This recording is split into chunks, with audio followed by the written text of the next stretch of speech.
Like I said, the economic group that I deal with. Mm-hmm. Desiree's 36 years old, she said at the top, looking for Mr. Right. She's a Cornell University graduate. She's an executive in the film business. She says that what she is looking for in a potential mate has changed over the years. What's new? Well, I used to be, I guess, snobbish, as my sister would say, earlier when we were hanging out in the village in our apartment. And I would go kind of for the investment banker type, the lawyer, the stockbroker, that type of thing. But actually, after reading, I've actually changed in the last year, and as frightfully as that may sound, and starting to look at black men who don't have the quote-unquote great jobs and all of that stuff. I think black men, we have to look, I love black men. That's one of the things I'd like to say. And I think they're spiritually and culturally, and they're just rich in so much. And I think that this discriminatory world has kind of given them a knock on the head, if you will, and it's keeping them a little bit down. I'm talking about the majority. There are exceptions to the rules where people slip through. But so I'm looking for somebody that has the things that I need rather than things that I wanted before, like the BMW or the whatever, which I never really wanted a BMW. But now I'm looking for stuff that I need. Now you're looking for a pulse. Commitment. Well, hopefully. But commitment. I don't consider myself a half-breed. I think that's a derogatory term. I feel that I am black and I am white. They're human beings. What hardships do mixed-race kids face in our all-too-often racist society? Find out how their families are meeting the challenge of finding a racial identity. Next, Geraldo Rivera Show. Incendiary in our society as mixed marriage and interracial dating, even in this day and age. The sight of an interracial couple still gets stares, still gets second glances. I don't care how sophisticated we've become, we still do one of those when we see an interracial couple. Despite the ancient taboo, though, that image of black and white love is getting a lot more common. Take a look. Once considered a big taboo, blacks and whites are dating, getting married, and having children at a record pace. By 1990, there were 4 million children of interracial marriages in the United States. By the year 2000, many feel our country will be facing a racial identity crisis. Many of the most visible stars we see on television and in film, and many of the children of celebrities are the product of one black parent and one white parent. And the phenomenon has been documented since the 1940s, with films based on interracial dating and marriage going way, way back. Is it true? Is what true? Is your mother a nigger? Tell me.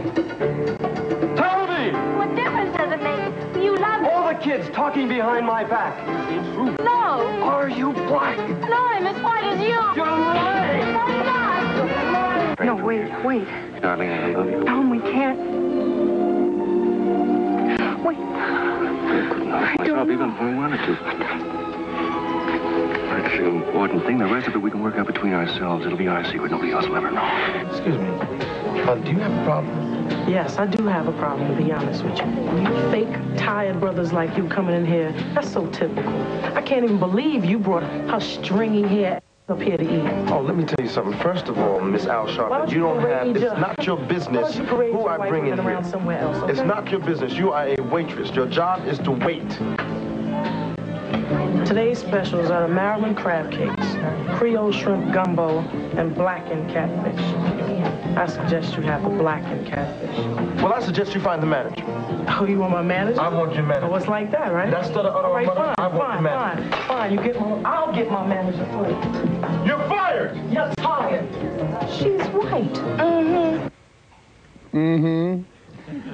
According to the U.S. Census Bureau, the number of interracial married couples increased from just over 300,000 back in 1970 to 1.2 million by 1992. And those marriages have led to a quadrupling in the number of mixed-race births.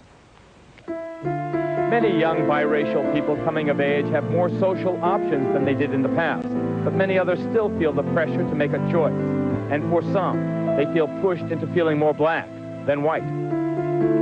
Craighead have been married for 10 years. Jackie's first marriage was to an African-American, and she has 3 children from that marriage. One of her daughters is married to a white man. They have 2 biracial daughters. Boy, this is really guess who's coming to dinner.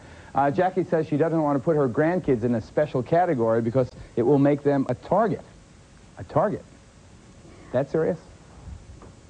To whom? I don't know if they would be necessarily a target, but I think that if the children want to decide when they get older if they want to be considered African American or their father is actually Hispanic and white, if they want to take that, that's fine. Sounds like the United Nations now. It absolutely is, and we love it. We don't have any problems to this point with the children, and I don't think that there will be any because we don't look for problems. We treat them as they were, as if what they are. They're human beings. Was there in your mind any hesitation because of the racial divide? None at all. And the more I got to know her, you know, that you lose that racial divide. This is Jackie. This is not a black woman to me. This is Jackie. You lose that entirely. The children, though, do they lose it as well? Well, they see me, and they see me as grandfather, you know. So with the 2 of us, them growing up and seeing us together all the time, this is natural for them. To be a lot stronger if there's some differences between people. Why do you think arranged marriages work so well? Besides for the fact that a lot of times they're not allowed to leave. There's family support, they're the same ethnic group, the same social class, they have the same habits. So even when the love and the passion wears off a little bit, there's still a lot in common. If you don't have these other things in common, then you deal with outside prejudice, which means the 2 of you really have to stick together. It's like us against the world, and that's not always that easy. Not that it can't work, and it certainly should be legal. It's up to the person, but they have to realize there are some difficulties involved. Alona Gibson, in the movie with Wesley Snipes there, we saw a very bad vibe from a black woman directed at a black man who had chosen to go white, so to speak. How common is that? Well, I can only speak from my own perspective, and my perspective is that of someone who was born and raised in California, in Northern California, where interracial dating is, as I say in my book, as common as sliced bread. Her book is called Nappy. What do you mean by nappy? Nappy is a word that describes the texture of African-American hair. Typical, traditional African-American hair is very tightly curled, as so beautifully demonstrated here in my own hair. Nappy. Nappy is a term, is something that I am very proud of. I don't see it as a derogatory term. I don't see it as something that's negative or something that's bad. So nappy is natural black hair. Okay, what about biracial couples? What about black men? Oh, as I was saying, being raised in California, it's as common to me as sliced bread. That character that Queen Latifah played in Jungle Fever does not describe me. I mean, I've seen it since junior high school, in high school, in college, and even now. I live in an environment in which it's so typical. I mean, it's so common that when I see 2 black people together, I want to go and hug them and embrace them and give them the high five. Look at this guy. His name is Johnny Spain. His mom married and white. His dad, her black lover.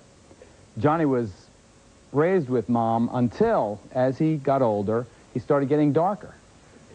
At some point, Mom split. We'll have his remarkable story right after this. Take care.